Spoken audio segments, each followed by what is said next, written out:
हाय, मैं हूं Manish Sharma. Crime petrol के और एपिसोड्स के लिए लिव क्राइम को सब्सक्राइब करें और बेल आइकन दबाएं।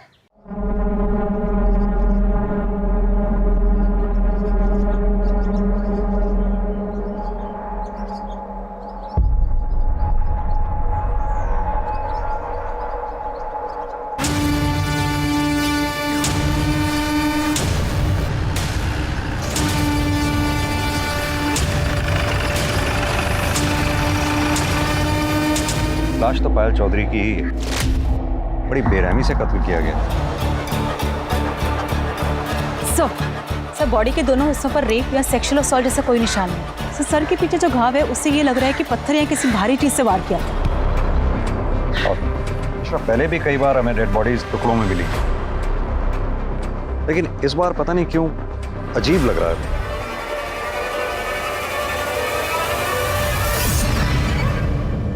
नमस्कार, आदाब। क्राइम पेट्रोल सतर्क के आज के एपिसोड में मैं अनूप सोनी आप सबका स्वागत करता हूं।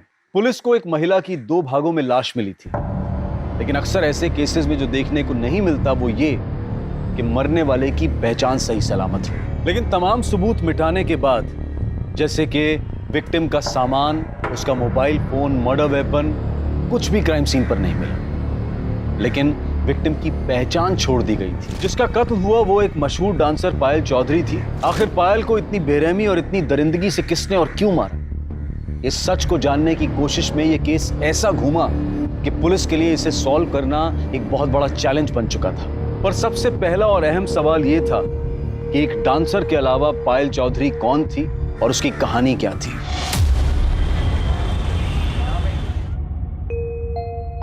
माँ, ये लो मिठाई खाओ। मिठाई? अरे मिठाई किस खुशी में? अरे माँ, अब खाओ तो। बता तो सही। तुम भी खाओ। खाओ ना। अरे अब तो बता। वो क्या है ना, मैं ब्याह कर रही हूँ। किससे?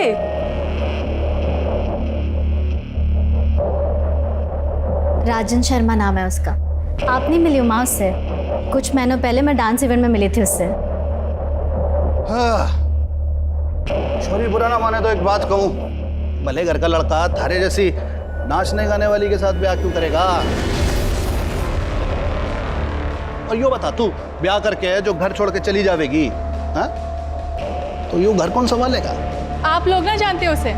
पायल का सारा काम मैं संभालती हूँ। मैं मिल चुकी हूँ उससे, अच्छा आदमी है। और नाचने वाली की गाली किसे दे रहे हो? थारी अय्याशी चलती रहे इसलिए पायल को गैर मर्दों के सामने नाचने पड़े हैं।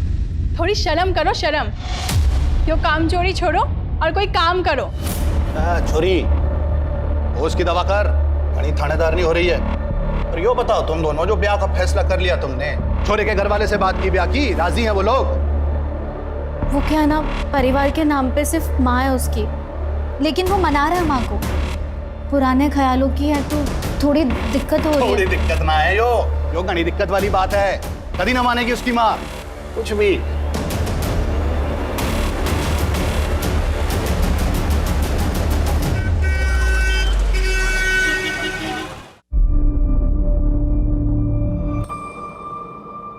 क्या हुआ? माँ, राजन की माँ ने हमारी शादी से मना कर दिया। उन्होंने राजन को बोला कि अगर तुम्हें शादी करनी है तो करो, लेकिन हमारी शादी में उनकी तरफ से कोई नहीं आएगा। अब मुझे नहीं लगता कि वो मुझे कभी भी बहू बनाएगी। माँ, मुझे नहीं समझ में आ रहा, मैं क्या करूँ? तो राजन पे भरोसा करे? हाँ। तो फिर कर ले ब्याह। और रही माँ की बात, तो देर सवेर वो मान ही जाएगी। हमारी छोरी से ज्यादा दिन कोई नाराज रह ना सके। मेरी छोरी है इतनी अच्छी। और जो ना माने है ना, तो मन ने बुला लियो। मारूंगी उस बुड्ढी को 2 मुक्के और वो खुद ही लाइन पे आ जाएगी।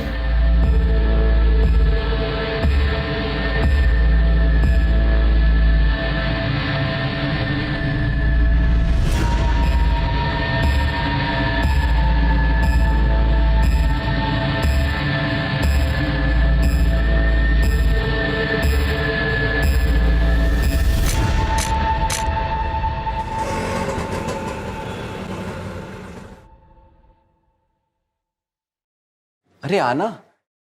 ले आया नचनिया को।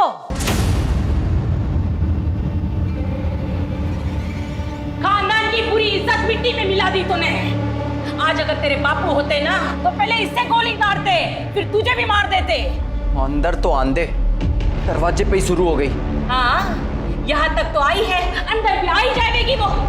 पर आता जाता हमारी खिल्ली उड़ाएगा। देख छोरा, बाजार की हर एक चीज ना घर नहीं लाई जाती। हे राम जी, इस बुढ़ापे में काका दिखना पड़ेगा पता नहीं है। चलो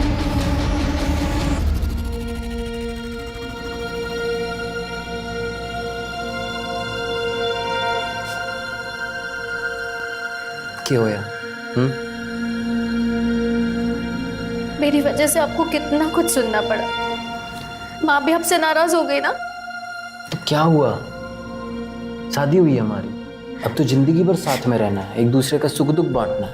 और माँ की चिंता तू ना कर, उन्हें मैं संभाल लूंगा, धीरे धीरे सब ठीक हो जाएगा। और अब ये आंसू आंसू पहुंच और थोड़ा शर्मा वर्मा ले, नई नवेली दुल्हन है, थोड़ा फील तो आना चाहिए ना। हाँ, सुहाग रात है आज हमारी, तो थोड़ा तो मुस्कुरा दो। इधर से, इधर से, इधर से।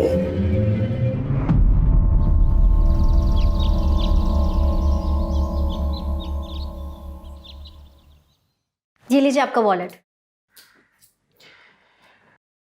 पाल, आज मंदिर में कीर्तन है, मोहल्ले की सारी औरतें आएंगी, माँ भी जाएंगी, तुम भी चले जाना, माँ को अच्छा लगेगा। लेकिन राजन, मैं कैसे जा सकती हूँ? मेरा तो शाम को इवेंट है, मैं इवेंट नहीं कैंसिल कर सकती। इवेंट में जाना माँ को खुश रखने से ज्यादा जरूरी है क्या? ये कैसी बात कर रहे हो तुम? तुम्हें तो शुरू से पता है ना कि मैं डांसर हूँ। तुम खुद मेरे डांस के फैन थे। सोचो, अगर तुम्हारा डांस का प्रोग्राम होता और मैं कैंसिल करती तो तुम्हें कैसा लगता? पता था तुम डांसर, तब की बात और थी, तब हमारी शादी ना हुई थी। शादी और मेरे काम का क्या लेना देना है? मेरा काम है राजन। ठीक है, जो करना है कर। लेकिन मेरी बात तो सुनो।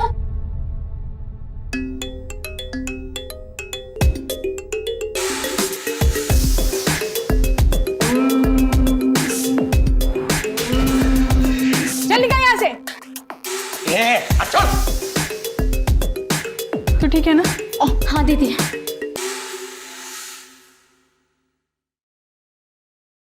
माँ जी,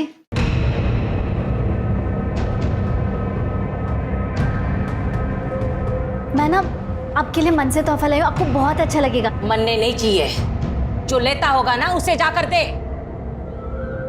आप देखिए, आपको बहुत अच्छा लगेगा, सच में। एक बार देखिए। मैंने कहा ना मुझे नहीं चाहिए। तारी हराम की कमाई मनने नहीं चाहिए।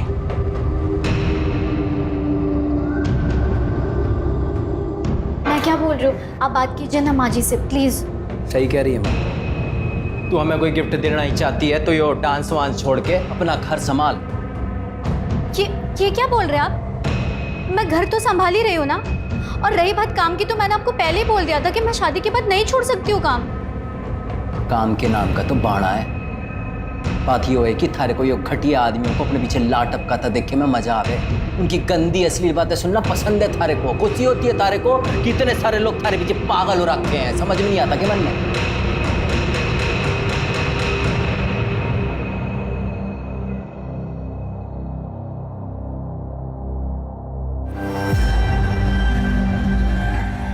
अच्छा हुआ जो ये अपने से गई। अब तू देख, मैं तेरे लिए कैसे खानदानी और सुशील बहू लाती हूँ, पूरी बिरादरी देखती रह जाएगी।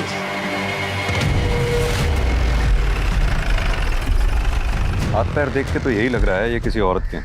इन्हें पोस्टमार्टम के लिए भिजवाओ। आसपास अच्छी तरह से सर्च करो, शायद फेंकने वाले का कुछ सुराग हो। दामिनी, तुम इस पार्ट को चेक करो। ठीक है, मुझे एड्रेस मैसेज कर दो। सर, पायल चौधरी का एड्रेस मिल गया।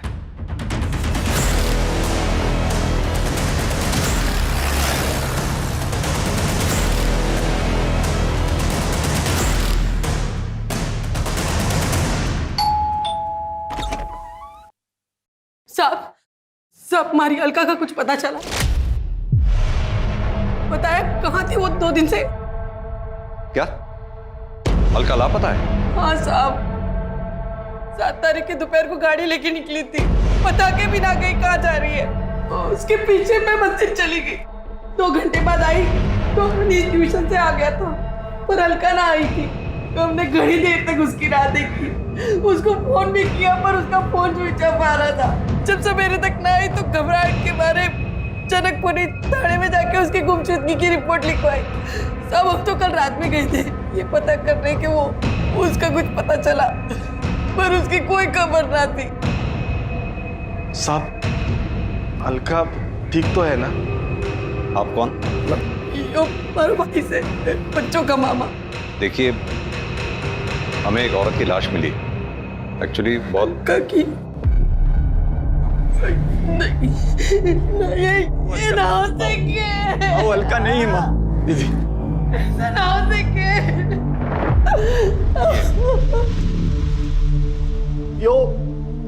ये तो पायल है।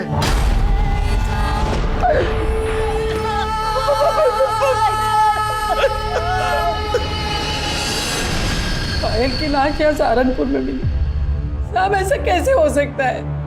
वो तो मुजफ्फरनगर गई है, 7 तारीख को उसका प्रोग्राम था वहाँ। आज तो वो वापस आने वाली थी, हम उसकी राह देख रहे थे, पर वो हमेशा के लिए हमें छोड़कर चली गई। देखिए, मैं जानता हूँ कि हालात काफी नाजुक हैं, लेकिन फिर भी बस इतना जानना चाहता हूँ कि पायल का क्या कभी किसी से कोई झगड़ा हुआ था या कोई दुश्मनी थी?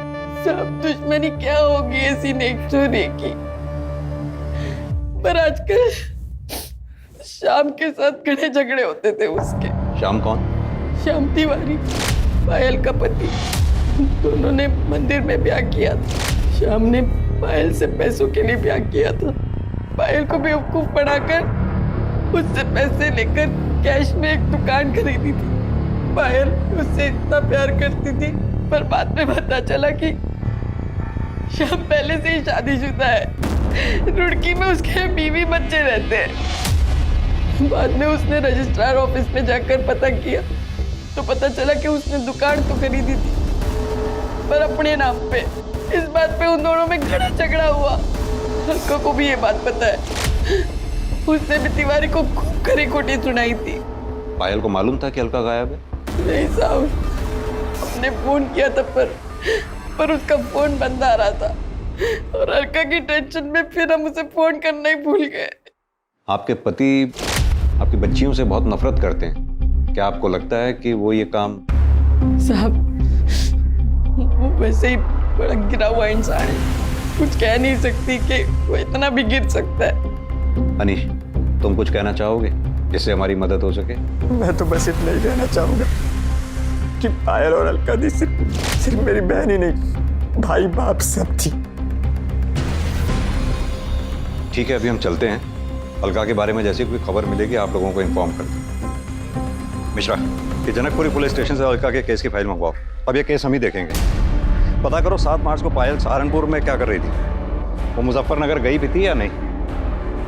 अलका की गाड़ी ढूंढवाओ, अलका और पायल दोनों के कॉल रिकॉर्ड्स और मोबाइल लोकेशन डिटेल्स निकलवाओ। और हाँ, श्याम तिवारी, इसको थाने बुलाओ पूछताछ के लिए। क्या मेरी पायल का मर्डर हो गया है? तो नहीं सर, ऐसा नहीं हो सकता सर। ओवर एक्टिंग कम कर। सर, मैं एक्टिंग नहीं कर रहा हूँ, मैं सच कह रहा हूँ। मैं पायल से बहुत प्यार करता था। अपनी पहली बीवी और बच्चों से भी ज्यादा। सर मैं मानता हूँ कि मैं शादीशुदा हूँ, लेकिन भगवान जानता है कि ये रिश्ता कब का टूट चुका था, और अब तो मैं उसे कानूनी तरीके से भी खत्म करने वाला था। क्योंकि पायल के पास ज्यादा पैसा था। उसकी दुकान हड़प के भी तुझे चैन नहीं मिला। सर ये झूठ है, मैंने उसके लिए अपने पैसों से दुकान खरीदी थी। सर मैं कब से अपनी एक इवेंट कंपनी का ऑफिस खोलने के लिए पैसे जोड़ रहा था। अच्छा, तो तूने पायल की ब्लैक मनी से दुकान नहीं खरीदी? सर मैं उसके पैसे से क्यों दुकान खरीदूंगा। ठीक है, तो अभी तो जा सकता है, लेकिन सहारनपुर छोड़कर कहीं मत जाइए। अपनी बीवी के पास रुड़की भी नहीं। जी सर।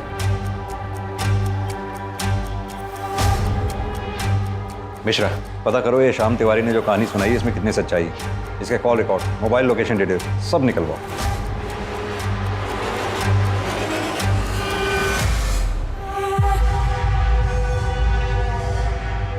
सर अलका का फोन स्विच ऑन हुआ था। इससे पहले कि लोकेशन पता कर पाते, फोन फिर से स्विच ऑफ हो। दामिनी, अलका के फोन पे नजर रखो। सर जैसे भी हो सकता है वो मुसीबत में हो, तो शायद हम उसे बचा पाएं। Right sir. सर मुझे नहीं लगता हम अलका को बचा पाएंगे। क्यों? सर बॉडी के जो 2 हिस्से मिले थे, ये उनकी डीएनए रिपोर्ट है। इसका मतलब तो निचले पार्ट का डीएनए 50% पायल की बॉडी से मैच करता है, तो यानी वो बॉडी अलका की है। सर रिपोर्ट से तो यही लगा। मिश्रा, एक काम करो, कुएं के पास से जो हमें हाथ पैर के टुकड़े मिले उनका डीएनए से मैच करके देखो। सर हेलो, कहाँ? ठीक है सर, रेलवे ट्रैक के पास एक औरत का सर कटा हुआ मिला, वो उसकी पिक्चर अभी भेज रहे हैं। आ गई सर, ये तो अलका चौधरी है। मिश्रा, इस सर का डीएनए जंगल से मिले बॉडी के टुकड़ों से मैच करके देखो।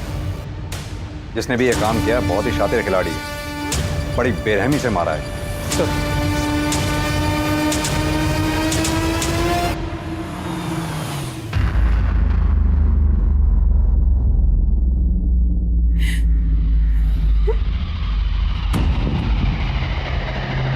आंटी जी,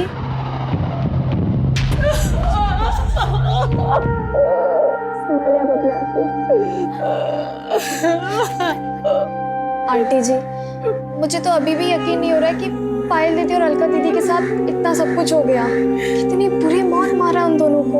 आंटी जी संभालिए अपने आप को, सब सही हो जाएगा। दीदी, कसम खाता हूँ तुम दोनों की कि ये जिसने भी तुम्हारे साथ किया है ना, छोड़ूंगा नहीं उसे। अनीश, जो होना था वो हो गया। हट, अकेला छोड़ दे मुझे। जिनकी माँ बड़ी फिरे थी तू, वो दोनों निकल ली। अब क्या इरादा है? क्या करेगी आप? क्या करेगी आप? जी क्या छोड़ बनना है? बड़ी बड़ी माँ बने घूमे थी दोनों की, भगवान ने सजा दे दी थारी दोनों छोरियों को। बाप ने अकेला छोड़ के आई थी मरने के लिए। और एक बात बोलूं, और तू कमी नहीं थोड़ी है ना है? सजा जी, कम से कम माहौल का तो ध्यान रखिए। क्या माहौल का ध्यान रखूं मैं? रे बेटा, जैसी करनी वैसी भरनी।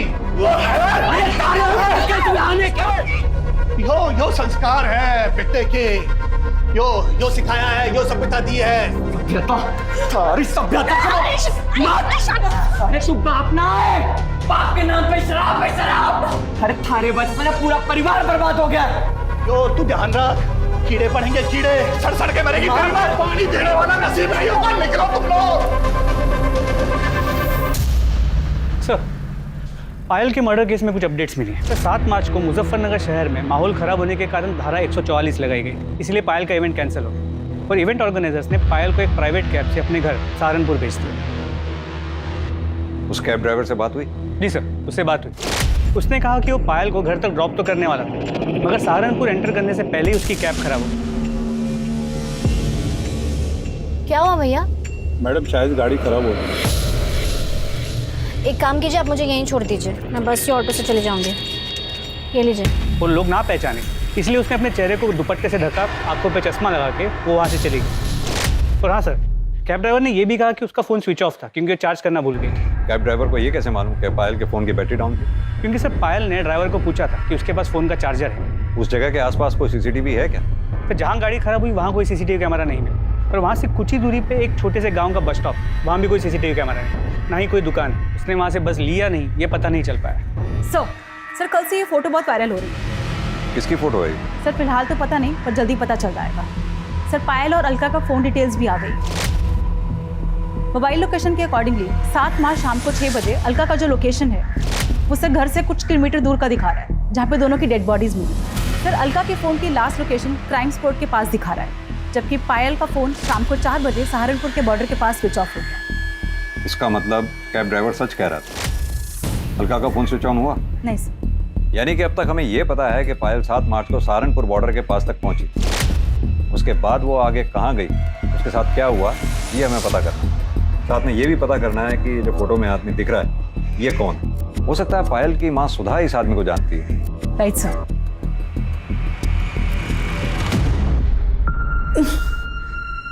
ये तो रतन सेठ है, मैं तो इसे घना भला आदमी समझती हूँ। पायल ने घना काम किया है इनके लिए। पर उसने कभी बताया ना कि ये इतना घिनौना काम भी कर सके। कहाँ मिलेगा ये रतन सेठ? मिलना तो अपने गुलमोहर सर्कल वाले ऑफिस में चाहिए, बैठते वही हैं।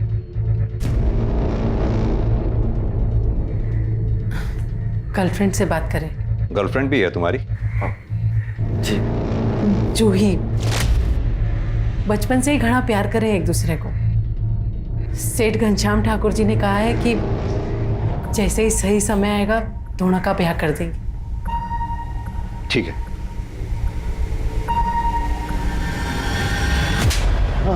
साहब मैं सच बोल रहा हूँ साहब। अरे जबरदस्ती तो क्या, मैंने पायल को हाथ तक नहीं लगाया साहब। अच्छा, ये फोटो क्या शौक के लिए खिंचवाए थे? साहब ये फोटो की तो मैं क्या बात करूं, इसने तो मेरी जिंदगी बर्बाद कर दी है। मतलब? मैंने पायल के साथ में बहुत काम किया है, उसके साथ सोने के सपने देखता था, लेकिन सब होश में कभी मुझे उसके पास जाने की हिम्मत ही नहीं हुई। वो किसी को अपने पास भटकने ही नहीं देती थी। एक दिन जैसे ही काम खत्म हुआ तो पेमेंट लेने मेरे कमरे में आई। आओ पायल आओ, बैठो। अरे भाई आज तो तूने कमाल ही कर दिया, लोग तुम्हारे दीवाने हो गए। मुझसे तेरा नंबर मांग रहे और मुंह मांगी कीमत देने के लिए भी तैयार है लोग। नहीं नहीं सेठ जी, मुझे एक्स्ट्रा पैसे नहीं चाहिए, बस मुझे मेरे काम के पैसे दे दीजिए। बस अभी लेके आया, तब तक तू बैठ, मैं तेरे लिए जूस लेके आया। बैठ।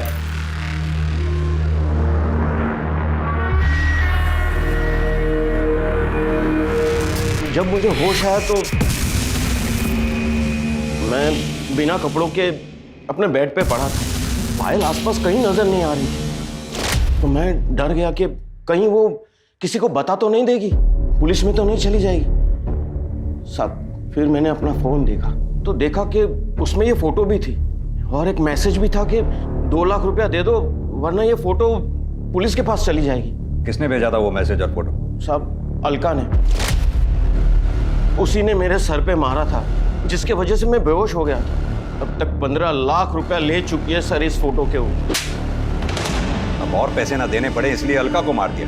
पायल के साथ सोने का ख्वाब पूरा नहीं हुआ, पायल को मार दिया। नहीं सर, नहीं सर, मैंने ऐसा कुछ नहीं किया। मैं किसी को क्या मारूंगा, मैं तो एक शरीफ आदमी हूँ। मिश्रा, इसे तब तक रखो जब तक ये केस सॉल्व ना हो जाए। इसके call records, mobile location detail सब निकलवाओ, अच्छी तरह से तोड़ाई करो इसकी। नहीं सर, अरे सर।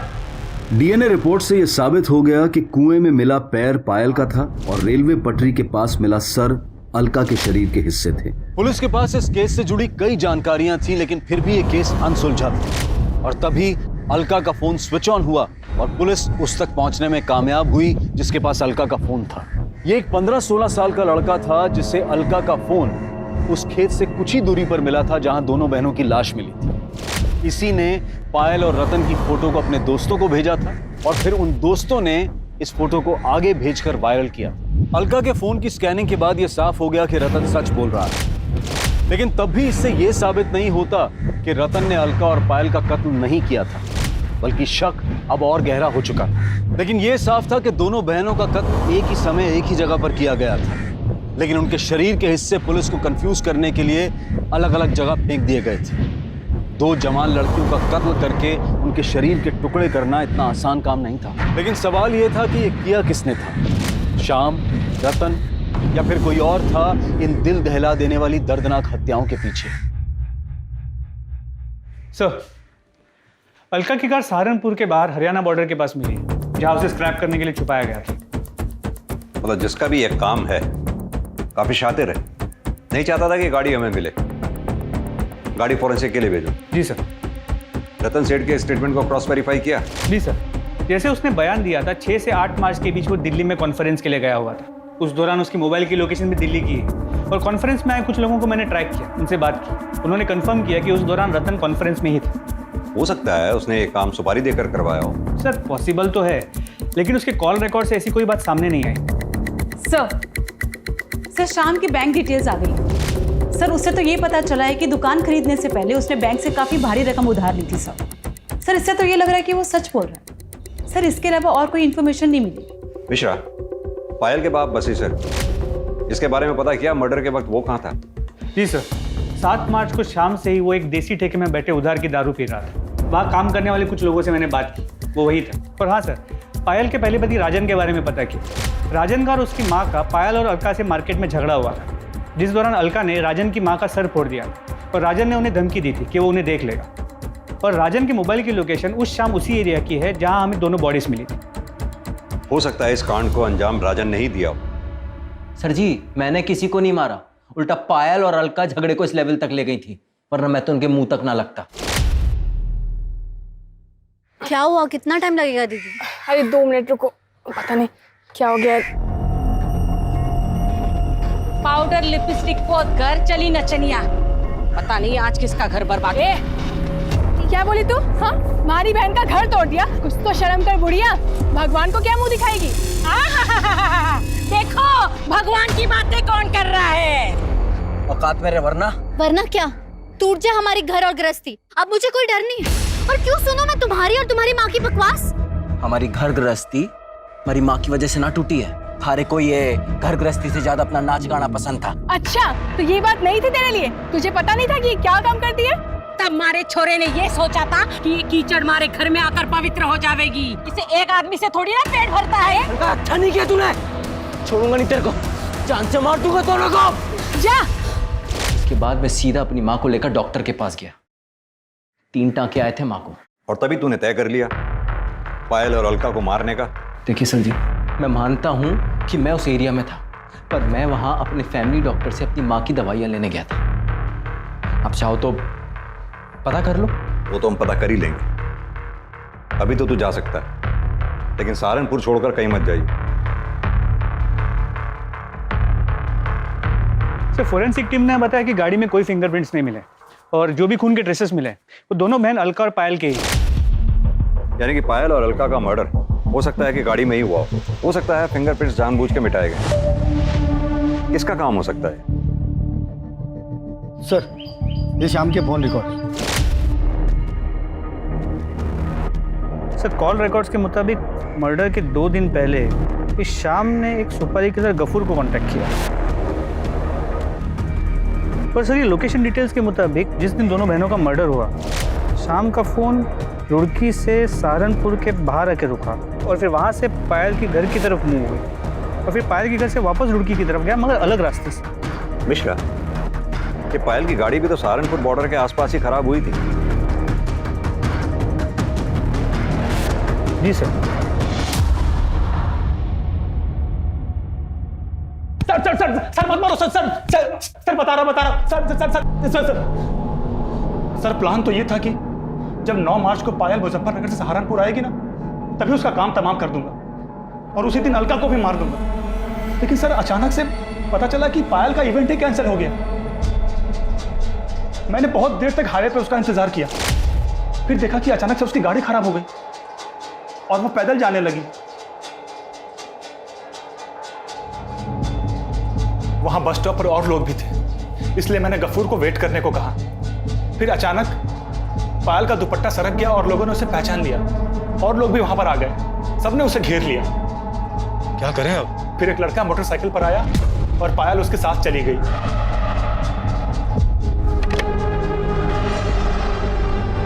वो लड़का कौन था जिसके साथ वो बाइक पे गई थी? सर, वो हेलमेट पहन रखा था, उसकी शक्ल नहीं देख पाया मैं। बाइक का नंबर, बाइक का मॉडल, कलर कुछ तो नोटिस किया होगा? सर, मैं तो उसको मारने के चक्कर में गया था, इतना ध्यान ही नहीं गया मेरा। कहानी सुना रहा है तुम्हें? सर, मैं सच कह रहा हूं, मैं उसके पीछे तक भी गया था, काफी देर तक उसका पीछा किया।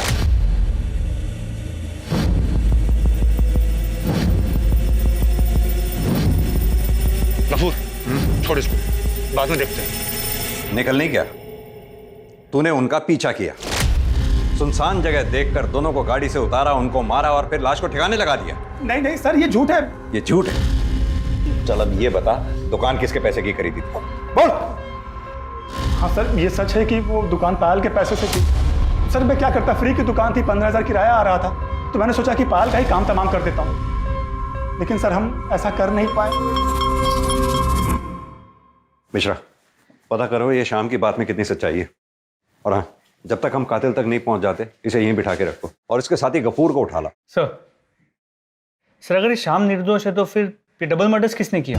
मिश्रा, सवाल ये उठता है कि टारगेट पे पायल थी या अलका, या फिर दोनों बहनें, क्योंकि अलका का दिमाग गर्म था, उसके कई दुश्मन हो सकते हैं। और अगर ये शाम सच कह रहा है कि पायल घर पहुंची और अलका से मिली, तो ये कैसे मुमकिन हो सकता है कि घर वालों को पता ही ना चला?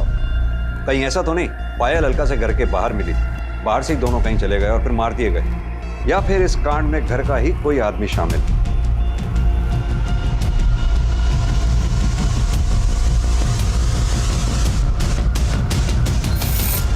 सर श्याम तिवारी सही कह रहा था, अलका के एक नहीं कई दुश्मन।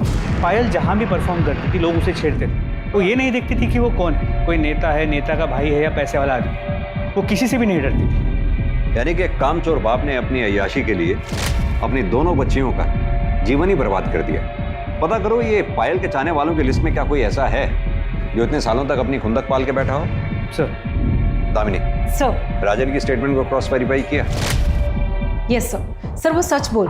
सर उस दिन वो डॉक्टर के यहाँ दवाई लेने के लिए गया था। क्लिनिक की सीसीटीवी फुटेज में ये दिख रहा है कि शाम को 6 बजे से लेकर 7 बजे तक वो क्लिनिक में ही था और उसके बाद उसके मोबाइल लोकेशन घर की तरफ मूव कर।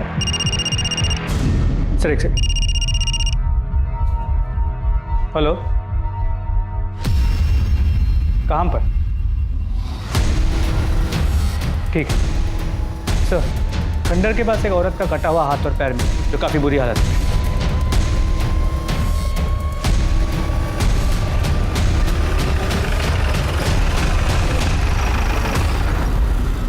पायल की बॉडी का ऊपरी हिस्सा और अलका की बॉडी का निचला हिस्सा हमें यहाँ मिला। इसका मतलब दोनों बहनों को यहाँ गाड़ी से उतारा गया और मारा गया। जाहिर सी बात है ये स्पॉट उनके घर के रास्ते में ही पड़ता है। अब या तो कातिल उनका पहले से पीछा कर रहा था, जिसने यहाँ पहुंचकर गाड़ी को रुकवाया, दोनों बहनों को उतारा और कत्ल किया, या फिर वो कातिल बीच रास्ते में उन्हें मिला, जिसे उन दोनों बहनों ने अपनी गाड़ी में बिठाया। अब अगर गाड़ी में बिठाया है तो या तो कातिल उनका जानने वाला होगा, दोस्त होगा, या फिर परिवार का कोई सदस्य होगा, जिसने यहां पहुंचकर उन दोनों को गाड़ी से उतारा और कत्ल किया।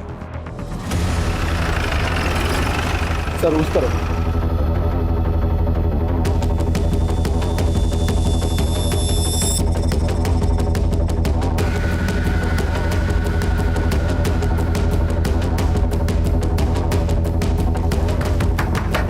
अनीश, हमें पता है तुम अंदर हो, चुपचाप बाहर आ जाओ।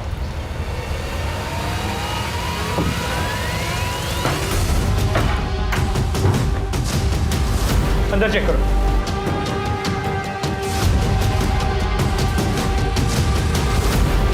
सर अंदर कोई नहीं है।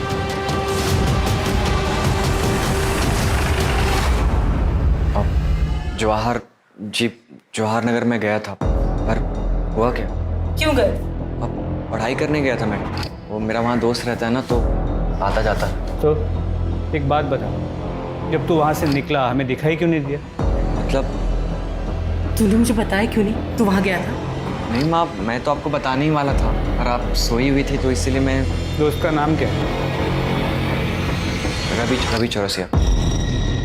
अचानक पूरा केस घूम गया। इन्वेस्टिगेशन के प्राइम सस्पेक्ट अनीश और उसका दोस्त रवि चौरसिया बन चुके थे। अनीश के कॉल डिटेल्स और मोबाइल लोकेशन से यह साफ हो गया कि अनीश अक्सर अपने दोस्त रवि चौरसिया के घर जाता था और दोनों रोज बात करते थे। लेकिन रवि की मोबाइल लोकेशन ने उसे बड़ा सस्पेक्ट बना दिया था। रवि के इर्द गिर्द सब कुछ संदिग्ध, जैसे कि उस शाम जब अनीश रवि के घर पहुंचा था तब रवि की मोबाइल लोकेशन के मुताबिक वो घर पर ही था। उसके बाद से रवि का मोबाइल फोन स्विच ऑफ आ रहा था और वो गायब था। इतना ही नहीं, उसका मोबाइल फोन उस बस स्टैंड पर भी मौजूद था जहां से पायल ने लिफ्ट ली थी। और बस स्टैंड पर लोगों के पहचाने जाने के बाद यह तय हो गया कि रवि ही वो लड़का था जिसने 7 मार्च की शाम को पायल को अपनी मोटरसाइकिल पर लिफ्ट दी थी और उसे घर छोड़ा था। वो रवि ही था जिसने 7 मार्च की शाम को अलका और पायल को जिंदा देखा था। इन सभी जानकारियों के बाद पुलिस को लगने लगा था कि पायल और अलका के कत्ल में अनीश और रवि का हाथ हो सकता है। इस केस को हल करने के लिए रवि अब एक अहम कड़ी था। पुलिस रवि के फोन पर नजरें गड़ाए हुए थी और जैसे ही फोन ऑन हुआ पुलिस ने बिना देरी किए रवि को उठा लिया। मैं और रवि, हम दोनों एक दूसरे से बहुत प्यार करते हैं। जूही से हमारा कोई वास्ता नहीं सर। सर मैं अनीश को पहली बार पायल दीदी और राजन की शादी में मिला था सर, और अनीश को देखते ही मुझे इससे प्यार हो गया था सर। सर मुझे लड़के पसंद है, ये मुझे तब पता चला जब मैं रवि से मिला। पर मुझे ये भी पता था सर कि कुछ भी हो जाए मेरी माँ जूही से शादी करा के रहेगी। रवि से झगड़ा होता था, माँ को लगता था कि मुझे जूही से झगड़ा हुआ और माँ उसे मनाने को बोलती थी। और सर मुझे समझ में नहीं आता था कि मैं माँ को अपने रिश्ते के बारे में कैसे बताऊँ। 7 मार्च को क्या हुआ था? और पायल तुम्हें कहाँ मिली? सर मैं अपने एक रिश्तेदार को बस स्टॉप पर छोड़ने गया था, तो मैंने रास्ते में देखा कि कुछ लोगों ने पायल दीदी को घेरा हुआ है सर। तो मैंने दीदी को बोला कि आओ मैं आपको घर छोड़ देता हूँ, और मैंने अपनी बाइक पे उन्हें घर छोड़ दिया था सर। सर मेरे पास ना पायल दीदी का बैग रह गया था बाइक, मैंने सोचा मैं वापस कर देता। जैसे ही मैं उनके घर के पास पहुँचा तो मैंने देखा वो कार में कहीं बैठकर जा रही थी, और फिर मैंने उनका पीछा किया।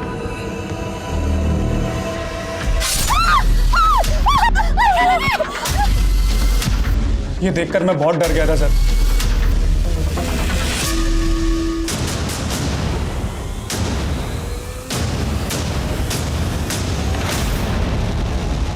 क्यों मारा उन दोनों को? मैंने सोच लिया था कि मैं उस लड़का को जिंदा ना छोड़ूं। फिर पायल 2 दिन के लिए बाहर गई थी, यही मौका था। हमने सोचा कि बहाने से उसे मंदिर ले जाते हैं और वहीं मार देते हैं, पर फिर पायल वापस आ गई। अरे पायल, शुक्र है भगवान का तू आ गई। नहीं तो जान ही सूख गई थी जब ऑर्गेनाइजर ने बताया था कि तू काफी देर पहले निकल गई। माँ, अरे पायल तू तो 9 तारीख को आने वाली थी, फिर? अरे माँ मैं बताना भूल गई, वो इसका प्रोग्राम कैंसिल हो गया। चल अब आई गई है तो हमारे साथ मंदिर चल, घर में अकेले क्या करेगी? अच्छा ठीक है, मैं बैग रख के आती हूँ। हाँ?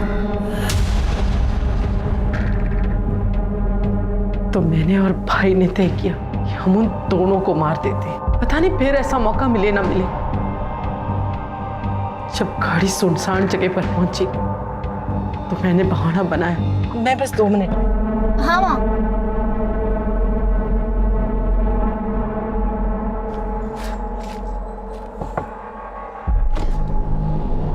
अरे मामा जी आप? मैंने अलका की बात सुन ली थी। वो अनीश और रवि को भगाने की तैयारी कर रही थी, चाहे वो अपनी मर्जी से रह सके। जूही और अनीश के ब्याह के कितने सारे सपने देखे थे मैं। वो अलका और एक छोरी की बुद्धि भ्रष्ट करने पर तुली हुई थी। यो क्या कर रहा है? हाँ? इतनी सुथरी गर्लफ्रेंड है थारी, फिर यो? माँ हमारी गर्लफ्रेंड ना है। हाँ आंटी आप तू तो रहने दे सुनने सुनाने की बातें। निकल निकल। माँ इतना हल्ला क्यों मचा रही है? गलत क्या है इसमें?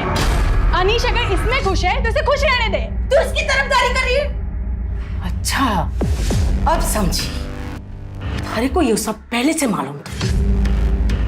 यो थारा दोस्त। अरे तूने इतना भी ना सोचा कि अपने दोस्त के खातिर अपने भाई की जिंदगी खराब कर रही है? माँ इतना नाटक करने की ना जरूरत ना है, सब समझ रही हूँ मैं। अनीश की बात माननी पड़ी और जूही और अनीश की अगर शादी नहीं हुई तो थारा लखपति बनने का सपना टूट जाएगा। मारे जीते जी ये ना हो सके है कि मारा चोरा किसी चोरे से ब्याह करे। माँ, हम उनकी लाशों को घसीटकर जंगल में ले गए। भाई ने उनके शरीर के टुकड़े टुकड़े कर दिए। पायल का फोन कहाँ है? वो मैंने लाश के टुकड़ों के साथ जंगल में फेंक दिया। अलका वही फोन ढूंढा पर नहीं मिला। फिर बहुत अंधेरा हो रहा था तो ढूंढना छोड़ दिया और निकल गया वहां से। मारना तो हम सिर्फ अलका को चाहते थे। पायल तो सीधी थी, उसे तो हम बाद में भी देख लेते। लेकिन कहते हैं ना, जिसकी मौत जहां लिखी होती वो वहां अपने आप पहुंच जाता है। ऐसा कहा जाता है कि जब कोई किसी के साथ अच्छा करता है तो उसका फल भी अच्छा ही मिलता है। लेकिन इस केस में उल्टा हुआ। जिस अलका और पायल ने अपनी सौतेली माँ और सौतेले बेटे अनीश को ऐशो आराम और इज्जत की जिंदगी मुहैया करवाई, उसी सौतेली माँ ने अपने बेटे की भलाई सोचकर बेटियों की जान ले ली। ये केस एक सबक है कि अपराध और आपराधिक मानसिकता किसी के अंदर भी विकसित हो सकती है और अपराध घर या बाहर कहीं भी पनप सकता है। अब मैं अनूप सोनी आपसे विदा लेता हूं। फिर मुलाकात होगी क्राइम पेट्रोल सतर्क में एक और नए केस के साथ। तब तक अपना और अपने परिवार का ख्याल रखें, सतर्क रहें, सुरक्षित रहें और देखते रहें क्राइम पेट्रोल सतर्क। Jai Hind. For more updates subscribe to our channel, click the show links and enjoy watching the videos.